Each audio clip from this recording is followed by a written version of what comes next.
Assalamualaikum warahmatullahi wabarakatuh. Setiap tanggal 12 November kita merayakan Hari Kesehatan Nasional. Ya, banyak dari kita mungkin lupa bahwa kesehatan itu dianggap sebagai fisik belaka. Ya, apalagi di tengah-tengah pandemi sekarang ini ya, bahwa ya kesehatan itu begitu penting. Apakah kesehatan fisik itu juga penting?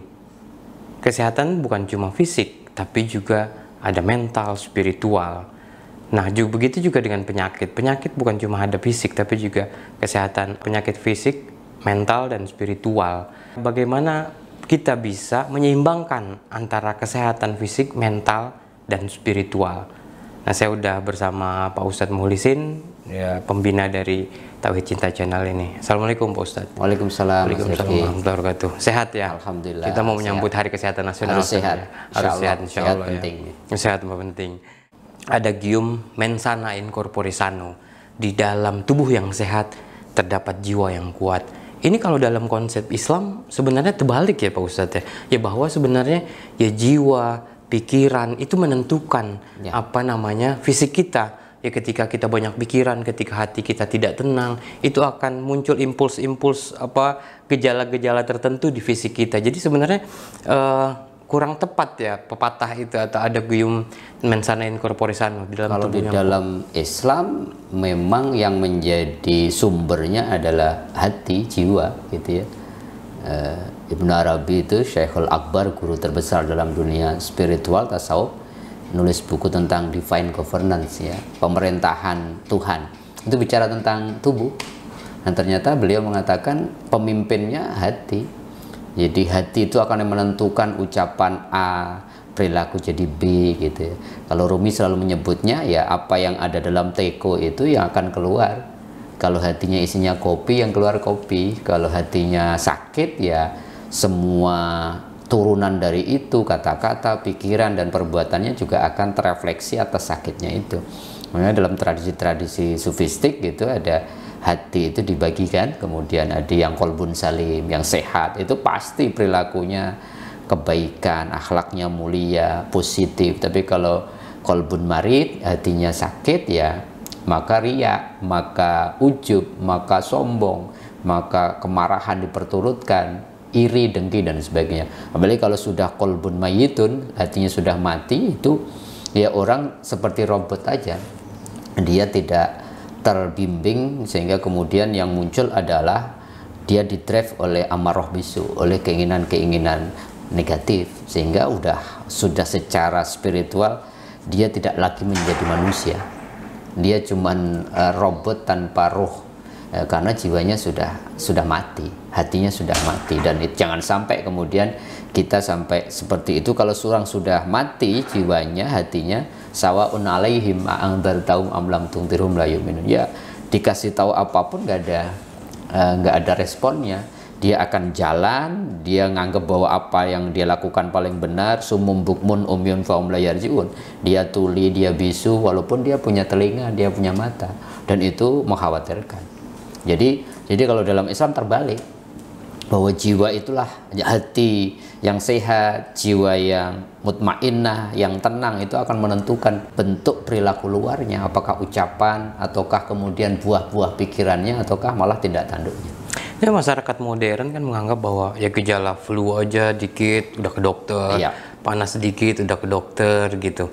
Nah, ini mereka merasa bahwa ada yang rusak di fisiknya atau ada yang terganggu di fisiknya gitu.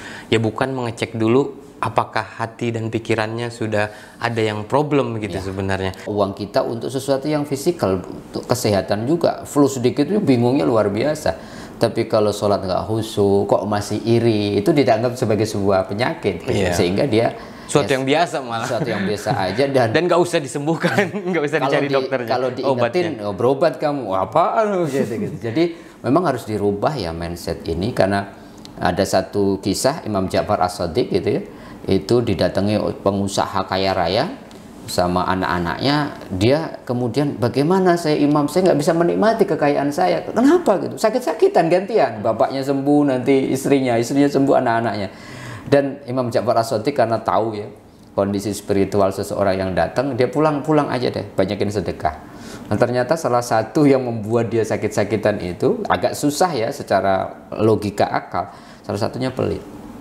Nah, pelit itu kan kemelekatan sama harta dan itu mempengaruhi kebahagiaan ditentukan oleh masuk dan keluarnya, bertambah dan berkurangnya harta. Dan itu ternyata secara tidak langsung efeknya itu kepada penyakit. Dan itu saya kira harus dirubah ya cara-cara berpikir seperti itu. Kalau dalam Islam dibalik, sumbernya adalah hati, sumbernya adalah jiwa. Itulah kalau hatinya tenang, jiwanya mutmainnah, hatinya bening, hatinya bersih, kolbunnya kolbun salim, udah otomatis. Yang lain itu cuma buah saja, buah dari itu semua. Jadi sebenarnya kalau kita sedang merasakan sakit fisik kita harus cek hati kita atau gimana? Evaluasi, muhasabah apa yang salah dalam kita menjalani hidup gitu. Jangan-jangan kemarahan kita perturutkan. Kenapa Rasulullah sampai mengatakan la tagdob, la tagdob, la tagdob, itu kan kemudian ini salah satu lokomotif penyakit ini. Kalau ini muncul, yang muncul menarik gerbong-gerbong yang lain. Nggak kebayang kan kalau orang punya penyakit hasad itu, nggak bakalan tenang hidupnya, gitu. Maka kemudian orang nambah rumah, orang nambah TV, mereka menikmati itu, kita nggak bisa tidur. Ya otomatis nggak bisa tidur berarti berpengaruh dalam konteks fisik kan. Tidak cukup tidurnya, nanti dia nggak tenang. Gitu. Waduh, kalau sekarang yang terkenal kan. Kenapa kita yang sukses, mereka yang sewot, mereka yang sakit hati gitu. Itu saya kira kalau sumbernya tidak diberesin, tidak disembuhkan, akan berulang. Makanya kan orang kemudian berulang-ulang ya. Karena apa? Yang tidak, akar masalahnya tidak disembuhkan. Padahal kalau akar masalahnya disembuhkan, dievaluasi hatinya, sumbernya akan beres. Walaupun kemudian membutuhkan proses ya. Tazkiyatul qulub, tazkiyatun nafs itu kan membutuhkan proses, tahapan-tahapan dalam dunia tasawuf itu kan jelas sekali tahapan-tahapannya. Nah, ini kan kalau kita tadi Pak Ustadz mengatakan juga kan bahwa kalau itu harus dicek ke dalam hatinya. Tapi kan manusia modern sekarang itu merasa bukan penyakit. Mereka merasa nggak sakit, saya sehat-sehat aja gitu. Ya, hati saya nggak merasa sakit, nggak ada sakit apapun, nggak ada penyakit apapun gitu. Dan ini sudah mulai terbukti kan di banyak negara-negara barat yang orientasinya materialisme, artis-artis besar dalam puncak karir, tiba-tiba kemudian meninggal di hotel gitu. Ada ruang-ruang fitrah yang tidak diberikan tempat. Kalau bahasa Rumi itu kan itu seruling bambu yang terus menangis itu, teriak-teriak gitu, bahwa ruang-ruang spiritual harus diberikan asupan gizinya juga. Yang repot kan ketidaksadaran karena dunia modern, dunia materialistik, maka sesuatu yang tidak bersifat material tidak dianggap sebagai problem. Dan ini yang sangat menggembirakan saya kira, di banyak tempat artis-artis Hollywood di dunia barat sudah mulai meninggalkan dalam tanda petik ya, formal religion no, tetapi spirituality yes. Itu kan sebuah kesadaran baru ya. Mereka ada kabala, ada meditasi, ada, itu kan sebenarnya sebuah kesadaran. Sebanyak apapun karirku semuanya ada, ternyata ada ruang kosong. Dan kesadaran itu sudah mulai luar biasa. Sudah mulai banyak. Mereka merasa kekeringan spiritual atau hampa. Spiritual ya. Sayyid Hussein Nasr kan menyebutkan itu. Problem manusia modern itu teraliniasi. Bahwa tidak cukup gitu. Manusia itu dianggap sebagai sebuah mesin produksi. Tapi hakikat kemanusiaan itu adalah rohaninya. Firm sekali Sayyid Hussein Nasr mengatakan, hakikat manusia adalah rohaninya. Ketika ini diabaikan, didinai, kemudian dinegasikan, tidak akan pernah mendapatkan kenyamanan, tidak akan pernah mendapatkan ketenangan. Dan itu terbukti, banyak kasus bunuh diri, banyak orang kemudian ya menghancurkan dirinya dengan mereka nganggap dengan narkoba, dengan ini segala macam ketenangan, padahal itu semacam pelarian saja yang tidak pas. Nah itu pelarian, karena mereka merasa bahwa tidak menemukan. Nah mereka mencari di hal-hal yang seperti itu. Artinya bahwa fitrahnya memanggil.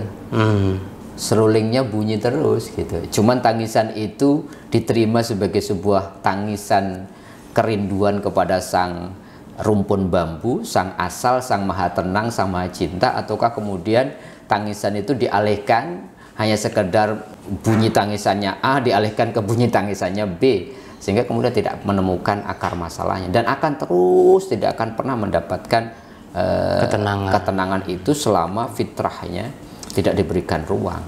Karena setiap bayi yang lahir punya fitrah itu, punya sisi ilahi, tidak hanya nasuti saja. Kalau nasuti kan yang fisik kemudian diberikan asupan hedonik, pokoknya senang makan cukup, euforia cukup.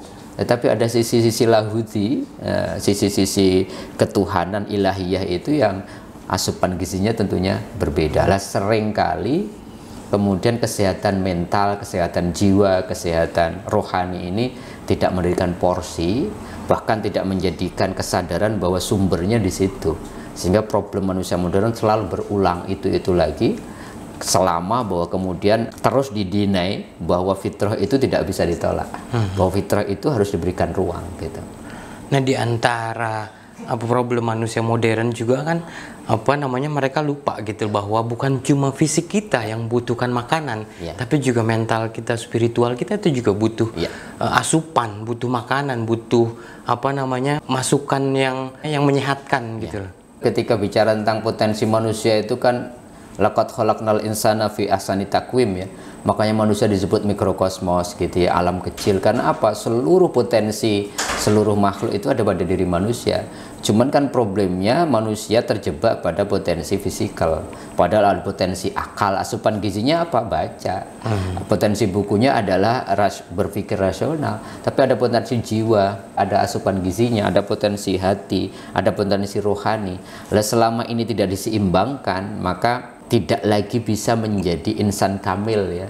Hanya kemudian makanya kan ada yang mengatakan hayawanun natik saja. Manusia itu cuman bukan hewan yang berpikir aja, karena apa? Fokus kepada akalnya.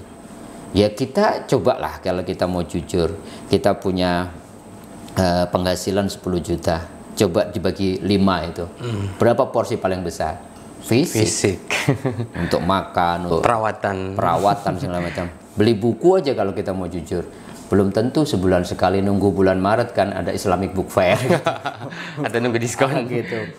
Padahal hati butuh zikir gitu ya, butuh spiritualitas, butuh minallah. Kalau itu terus didinai, terus ditolak, terus dinegasikan, yang muncul ya di dunia barat.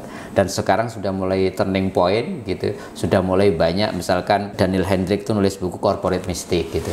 Ini bukan bersaing untuk saling menjatuhkan, tapi kolaborasi. Ya, bukan kompetisi, tapi bukan kolaborasi. Itu kan bertolak belakang dengan kapitalisme. Kalau bisa dimatikan semua, tapi enggak nih kolaborasi. Semakin kita bisa berkolaborasi, dan sekarang kan gitu, kolaborasi saling mensuplai segala macam, dan itu akhirnya bersama-sama, dan itu nilai-nilai spiritualitas. Dan salah satu ciri dari 12 selain kolaborasi itu apa? Kontribusi. Mereka fokus pada kontribusi. Apa yang dengan produk, dengan apa yang kami hasilkan sebagai produk industri, kontribusinya apa buat kemanusiaan.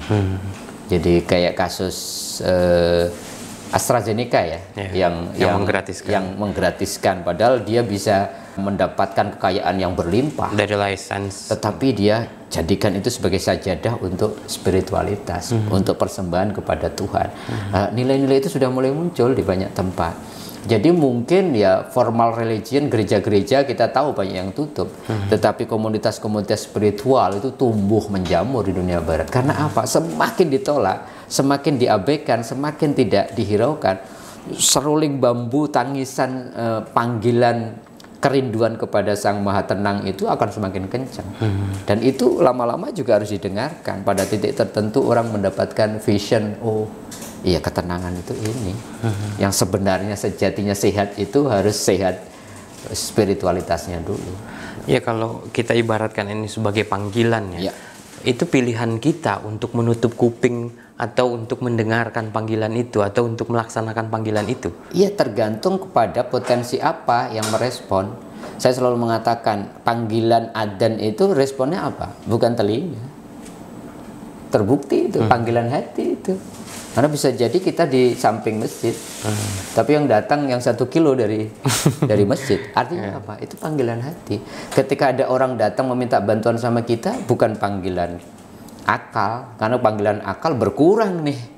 Baru capek-capek kerja, tapi ini panggilan panggilan paling tidak panggilan jiwa, empati, welas asih.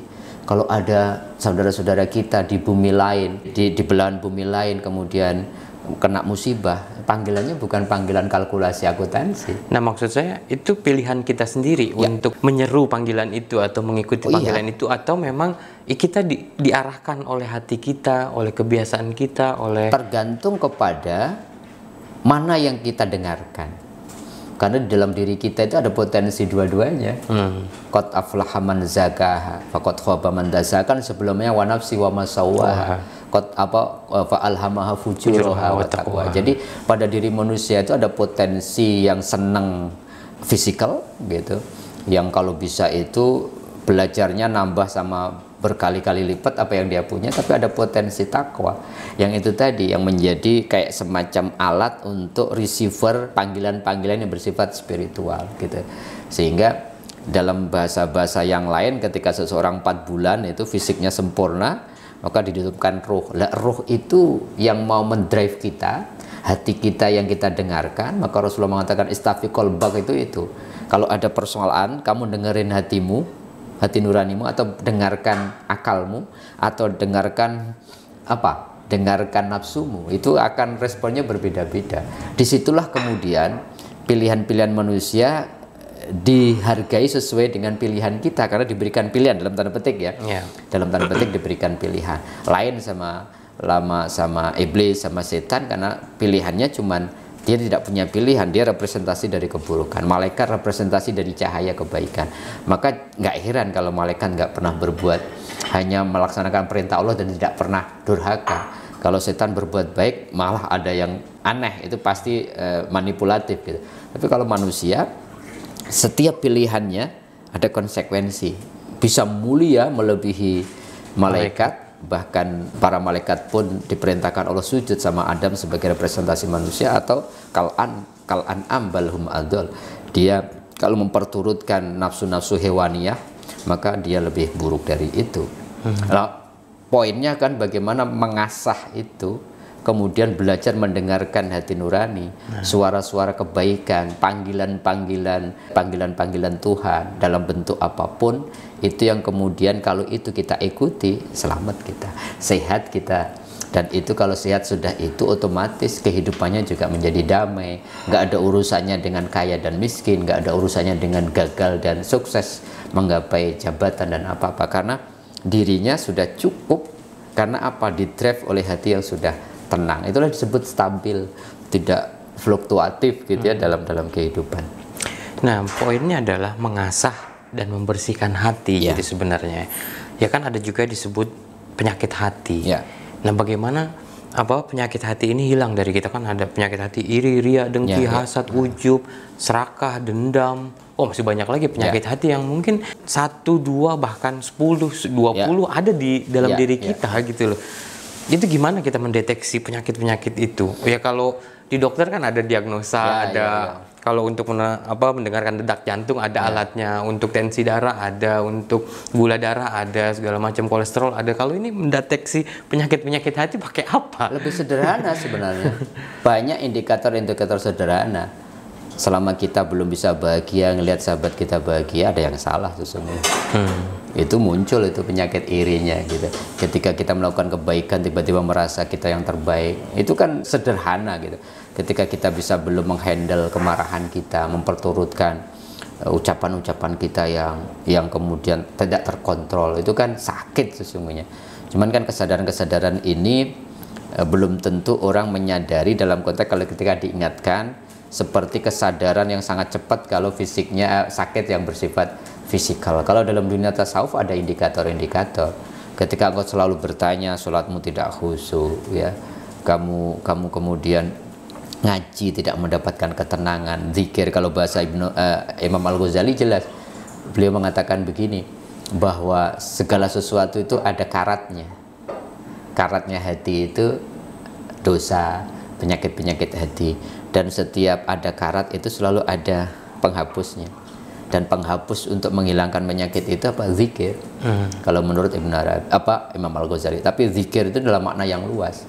Jadi libatkan Allah dalam semua aktivitasmu, maka engkau akan terjaga dari penyakit-penyakit hati itu. Pelan-pelan kita sehatkan hati kita gitu ya. Sehingga kemudian Dengan itu kalau di dalam tradisi tarekat lebih rinci itu. Kalau penyakit ini ritualnya ini, kalau penyakit ini riadohnya ini, zikirnya ini, terbimbing betul gitu. Ada namanya makomat, tahapan-tahapan kita untuk menggapai makrifat atau menggapai mahabbah pada titik terakhir kecintaan kita, apa hati kita yang sudah bening itu. Itu rinciannya Al-Kalabati itu nyebutnya 9 level tahapan. Imam Al-Ghazali 7, ada yang 40. Ya, tergantung pengalaman spiritual seseorang kemudian mendeteksi penyakit hatinya sesuai dengan pengalaman rohaninya. Ya kalau orang merasa punya penyakit hati, itu datangnya kemana? Ke ustadz? Atau kalau di tarekat kan ya ada mursyid di situ. Tapi kalau mereka nggak ikut tarekat, mereka datangnya kemana? Ke dokter spiritual atau ke siapa? Atau datang ke diri sendiri? Ya, kepada dokter hati. Yang bisa mendeteksi hati itu dalam dunia tarekat mursyid namanya.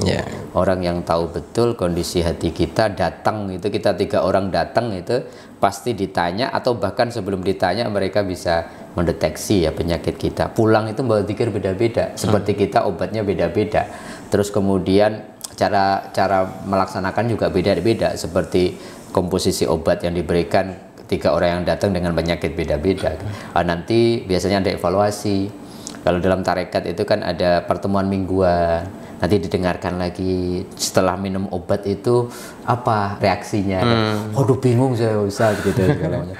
Saya seminggu yang lalu lah dalam kajian Tauhid Cinta kita yang malam Senin itu, ada penanya dari Singapura, warga Singapura, dia disuruh gurunya untuk minta sama Allah diberikan wujud hakiki kalimat la ilallah. Karena penasaran dibaca itu, ya Allah saya pengen hakikat la ilallah itu apa. Dizikirkan berkali-kali, ternyata pada titik zikir keberapa tiba-tiba dia merasa kosong. Kaget dia, merasa kosong, hilang aja, kosong aja. Tapi terus pokoknya pesan gurunya lanjutin aja. Setelah tiba-tiba merasa kosong itu, kayak semacam jiwa-jiwa rendahnya itu dihilangkan gitu, dibersihkan, tiba-tiba itu kayak disiram satu kenangan yang luar biasa, Pak Ustadz. Terus kemudian saya mencucurkan air mata yang tidak terbendung, dan kemudian habis itu tuh damai, tenang gitu. Saya bilang pada titik itu kita zikir la ilallah itu makomat kita, ikhtiar kita, ketenangan, cucuran air mata segala macam itu hal, yaitu kondisi rohani yang diberikan Allah. Nanti kalau nggak ada mursyid yang repot, kita nyarinya kalau mau zikir itu lagi. Padahal ini nanti menjadi hambatan. Ini hak prerogatif Allah mau ngasih apa. Nanti besok ya Allah saya zikir la ilallah, pengennya nanti nangis lagi, pengennya dapat ketenangan. Itu sudah tidak wilayah kita lagi. Dan sama mursyid nanti diberikan guidance tuh. Lanjutin aja zikirnya, ditambah volumenya, ditambah intensitasnya. Nanti kalau ada pengalaman-pengalaman spiritual, kalau ada mursyid kan enak. Kadang-kadang kan pengalamannya mengagetkan, kan, menakutkan, sakit semua gitu atau apa. Kadang berhenti kalau nggak ada guru gitu. Seperti ke dokter, reaksinya kok gini amat. Iya berarti itu obatnya bereaksi. Tapi kan banyak orang yang takut malah berhenti, padahal menuju kesembuhan gitu. Jadi masing-masing saya kira pada tempatnya. Dan jangan salah kemudian penyakitnya penyakit iri segala macam, dokternya ke dokter spesialis kandungan, ke spesialis yang bersifat fisik, ya nggak akan pernah sembuh. Yang repot lagi kan Mas Rifki, orang nggak sadar bahwa dirinya sakit. Dia nganggap kenapa ya saya gagal terus, kenapa saya sakit-sakitan, kenapa semuanya kok rumah tangga ruwet segala. Jangan-jangan kesadaran tadi itu, oh sumbernya yang perlu dirubah dulu, harus ditakholi dulu nih, harus dihilangkan dulu nih anasir-anasir negatifnya itu, baru kemudian bisa tahali, baru kemudian mulai memperbaiki akhlak, memperbaiki hubungan kita sama Tuhan. Kemudian baru outputnya pasti otomatis semuanya berubah. Kalau kita sama Tuhan beres, Imam Ali kan juga mengatakan, kalau engkau fokus memperbaiki hubunganmu sama Tuhan, aku yang akan beresin hubunganmu sama sesama. Lah ini sekarang dibalik, hubungan sama sesamanya, keren gitu. Sementara sama Tuhan 2 menit, 3 menit gitu kan. Itu kan ada sesuatu yang saya kira kesadaran harus dirubah total, sehingga kalau ini kemudian mendapatkan perspektif yang baru ngelihat penyakit, maka kemudian enak nanti, oh ada yang salah, oh berarti kurang sedekah, oh ada yang salah, berarti harus saya rubah apanya, perilaku rohani saya apalagi. Karena itu otomatis nih input aja, perilaku rohani hati ini input, outputnya Itu tadi termasuk penyakit fisik. Nah, kalau tadi kan disebutkan ya itu orang yang punya mursyid yang ikut tarekat itu enak gitu, udah ada diagnosanya, diagnosisnya, ada obatnya gitu. Nah, kalau yang nggak ikut tarekat dan nggak ikut terikat sama sebuah tarekat dan tidak punya mursyid, ya lakukan aja hal-hal yang bersifat rukun.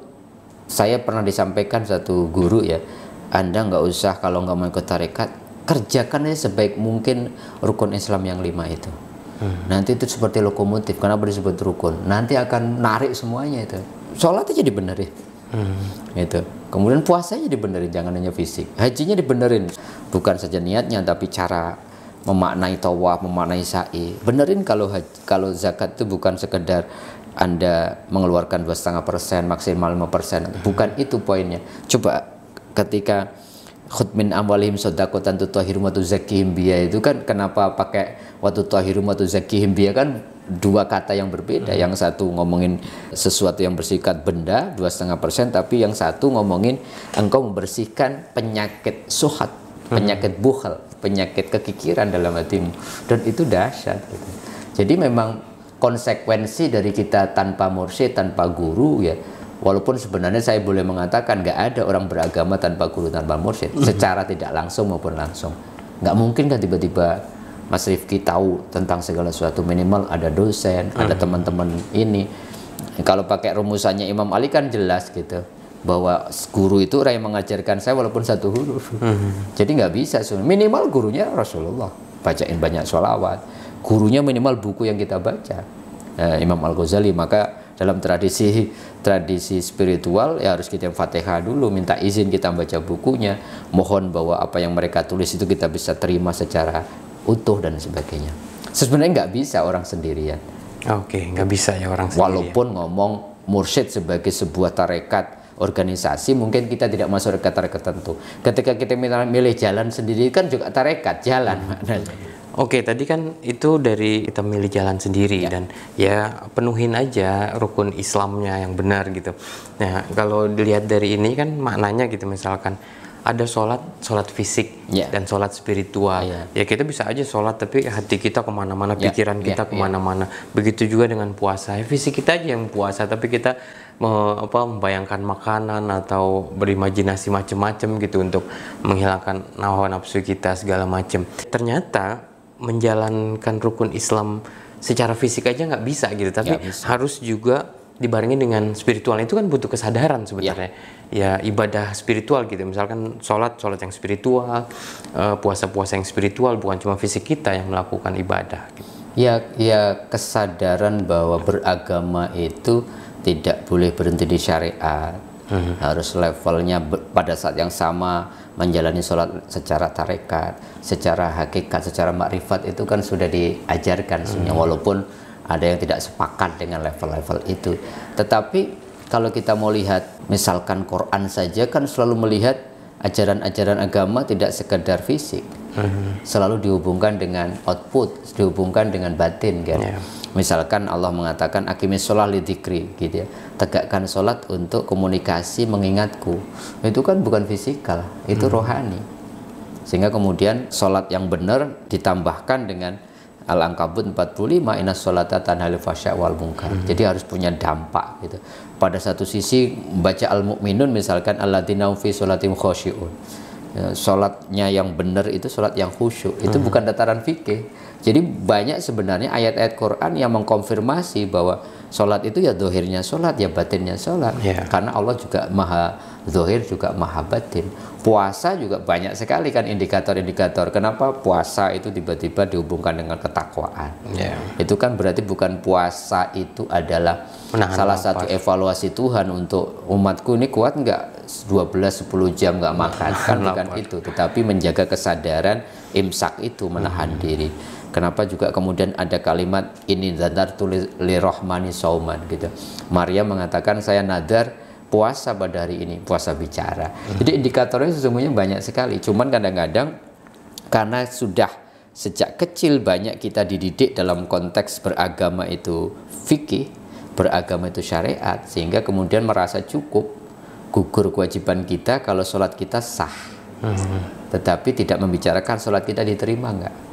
sholat kita kemudian berdampak nggak secara kesehatan akhlak, kesehatan mental, kesehatan sosial. Kan kalau itu dilihat secara utuh, orang misalkan gini saja deh, orang kemudian memaknai udkhulu fi silmi kafah, itu kan maknanya macam-macam. Kalau saya ngelihat, masuklah ke dalam agama, lakukanlah pesan-pesan agama itu utuh, jangan fisik saja, tetapi secara hakikat juga dilihat.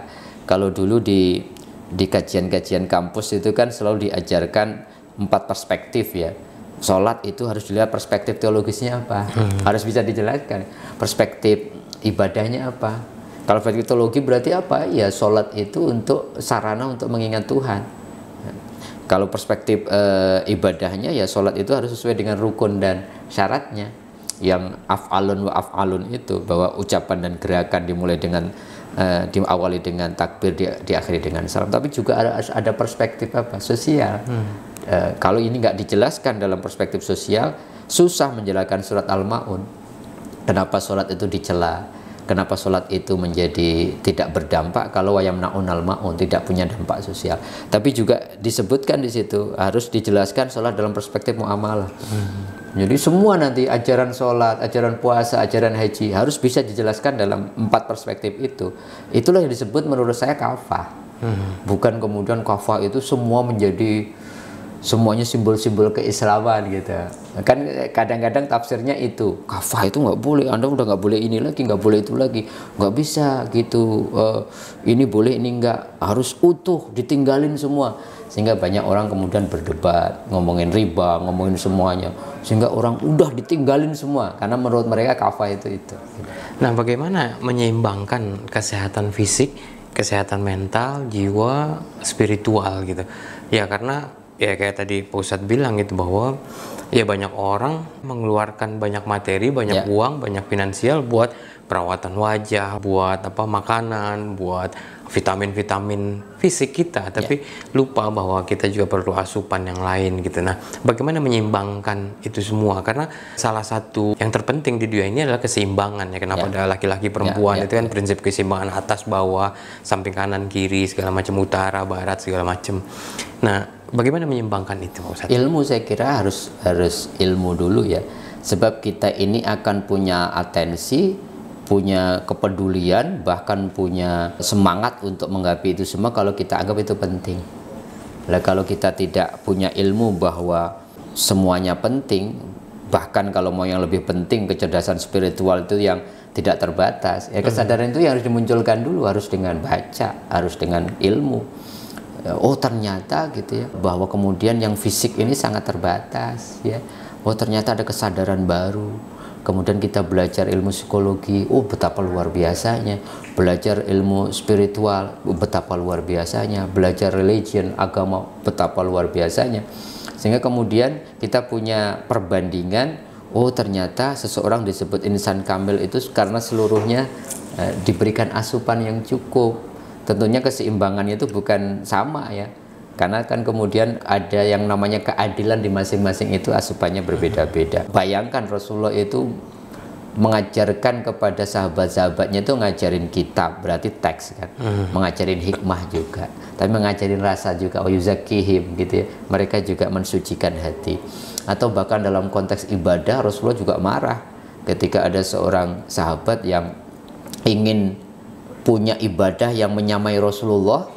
Itu kalau Rasulullah biasa-biasa saja ya wajar lah, tapi saya pengen semalaman beribadah. Ada yang nggak mau kalah lagi, saya pengen puasa sepanjang tahun. Yang satu lagi, saya nggak akan nikah. Kalau nikah mengganggu ibadah saya. Rasulullah mengatakan, matamu punya hak. Rasulullah artinya mengajarkan bahwa fisik juga penting, bahwa Rasulullah mengajarkan bahwa membagi malamnya 3 gitu ya. Sepertiganya buat istirahat, sepertiganya berarti fisik kan, sepertiganya untuk bangun malam berarti spiritual, tapi sepertiganya untuk bersosialisasi, ya bercengkerama dengan keluarga, punya datang undangan sahabat kita yang resepsi. Jadi dimensinya itu firm sekali Rasulullah. Bahkan Rasulullah setelah itu mengatakan, barang siapa menyalahi cara hidupku ini bukan umatku. Itu kan berarti Rasulullah memberikan ketegasan betul, terlalu sangat akhirat, tapi mengabaikan bagian dunia kita yang juga penting gitu. itu juga tidak pas. Jadi Islam itu kan selalu menarik garis tengah di antara spiritual dan fisik, antara dunia dan akhirat, antara tekstual dan kontekstual. Selalu itu moderasi Islam itu bukan sekedar pada satu bagian tapi seluruh aspek gitu. Ini luar biasa ya apa yang dilakukan Nabi gitu untuk prinsip keseimbangan tadi atau moderasi tadi atau di tengah-tengah gitu ya. Nah, ya kita tahu kan kalau terkait pengobatan ya, tibun Nabi gitu misalkan, itu yang kita tahu cuma bekam misalkan. Ya padahal mungkin bisa saja dalam pengobatan Nabi itu sudah menyeimbangkan prinsip-prinsip tadi. Sangat-sangat bahwa yang namanya pengobatan Nabi itu bukan baca ayat, didoain. Kan ternyata Rasulullah Quran sendiri mengatakan ada madu. Itu kan fisikal, sumber segala obat. Ada habatus sauda ya, ada jintan hitam ya. Itu juga pengobatan yang dipraktekkan oleh Nabi. Tapi pada titik tertentu Rasulullah juga ada orang datang kesengat kalajengking, hanya mengambil air putih kemudian didoakan dengan baca Fatihah. Rasulullah ingin mengajarkan, memberikan sunnah kepada kita bahwa orang sakit itu ya ikhtiar dohirnya jalan ya, tapi ikhtiar batinnya juga jalan. Bahkan Rasulullah mengatakan kalau engkau sakit, kalau mau akselerasi kesembuhanmu setelah melakukan ikhtiar batin dan fisik ke dokter adalah sedekah misalkan. Jadi semua aspek itu diajarkan betul oleh Rasulullah. Artinya Rasulullah tidak mengajarkan umatnya kalau sakit ya sudah pasrah saja sama Tuhan, dengan doa cukuplah senjata orang beriman. Tetapi setelah itu Anda ke dokter sesuai dengan sakit Anda. Bagian ngomong madu, ngomongin jinten hitam itu kan bagian dari pengobatan yang bersifat fisikal kan, sesuatu yang bisa diakses. Dan ternyata hari ini pengobatan modern mengkonfirmasi itu kandungan dari madu, kandungan dari jinten dan hal-hal yang lain yang sebenarnya disampaikan beberapa hadis. Rasulullah pernah berobat melakukan itu, menggabungkan antara dunia medis tapi juga dunia syifa dalam arti pengobatan yang bersifat spiritual. Air itu ternyata juga terbukti, miracle of water itu ternyata yang didoakan itu juga punya komposisi energi yang partikel yang luar biasa. Tapi pada titik terakhir juga memasrahkan diri dan kemudian mendorong kesembuhan dengan sedekah, itu juga dipraktekkan oleh Rasulullah. Kalau ini digabung itu luar biasa. Banyak negara-negara, saya pernah mendapatkan kiriman satu video gitu, betapa sepinya rumah sakit di Saudi Arabia, karena mereka sebelum titik terakhir ke rumah sakit itu seluruh pengobatan yang diajarkan Nabi itu dicoba dulu. Mereka kemudian langsung dihantam dengan madu, jintan hitam, habatus sauda itu, kemudian mereka memperbanyak air. Rasulullah juga mengajarkan itu, minum air putih gitu ya. Kemudian pola makannya dirubah gitu ya, makan ketika lapar, berhenti sebelum kenyang gitu. Rasulullah kan juga mengajarkan lambungmu harus dibagi 3 ya gitu, airnya sepertiga, airnya buat angin, airnya buat makanan gitu kan. Juga itu kan sebenarnya secara implisit isyarat-isyarat Rasulullah itu mengajarkan pola hidup sehat itu seperti itu gitu. Ya, keseimbangan tadi. Oh, semuanya perlu asupan-asupan yang perlunya ruang-ruang. Tergantung kepada mana yang sakit, tetapi Rasulullah kasih stabilo betul bahwa sumber dari segala penyakit itu rohani. Itu yang menurut saya poin itu penting. Dan banyak cara-cara tazkiyatun nafs atau penyucian diri dalam Rasulullah itu pengobatan hati yang luar biasa ya. Nah, ada juga hadis yang mengatakan bahwa likul lidain dawaun. Setiap penyakit ada obatnya sebenarnya. Sekarang dunia modern banyak penyakit-penyakit baru. Ada HIV, AIDS, terus yang terakhir nih ya COVID segala macam yang belum ditemukan obatnya. Itu apakah hadis ini masih relevan atau gimana Pak Ustaz? Pasti relevan, karena belum kan tidak. Belum tidak berarti. Sesuatu itu kan karena di dunia, di dalam ruang dan waktu butuh proses ya. Sehingga luar biasa, hanya butuh waktu 1 tahun, 1,5 tahun, vaksin sudah berapa itu kalau bisa dihitung dengan jari. Dengan berbagai merek ternyata tertemukan. Di Indonesia sendiri sudah ada Merah Putih, Nusantara dan sebagainya. Dan nanti akan ketemu satu obat, bahkan sekarang vaksinnya sudah ditemukan tidak lagi injeksi ya, tapi sudah dengan obat ya yang bisa dimakan secara anal gitu, kemudian itu nanti kayak seperti flu biasa gitu. Nanti ya AIDS sampai sekarang mungkin nggak ada obatnya, tapi pasti gitu. Konfirmasi Nabi itu wa mayantiku anil hawa, Rasulullah itu menyampaikan sesuatu bukan karena keinginan Nabi, tapi itu pesan Tuhan, pasti ada. Itu yang pertama. Yang kedua kan hadis itu harus dipahami sebagai sebuah motivasi, optimisme kepada umat bahwa setiap Allah itu selalu menciptakan sesuatu pasangan. Dan susah ada pasangannya senang, bahagia pasangannya sedih, penyakit pasangannya pasti obat. Itu sunatullah. Bahwa kemudian dalam proses menemukan pasangan di masing-masing yang Allah ciptakan, fa inna khalaqna kulla syai'in zaujaini, itu membutuhkan proses, membutuhkan waktu, butuh uji coba klinis ke-1, kedua, butuh lab nanti ke laboratorium dan sebagainya. Semua saya kira butuh itu gitu. Oke, luar biasa pembahasan kita hari ini Ustadz. Ya semoga ini bermanfaat paling tidak buat saya dan semoga juga buat pemirsa semua.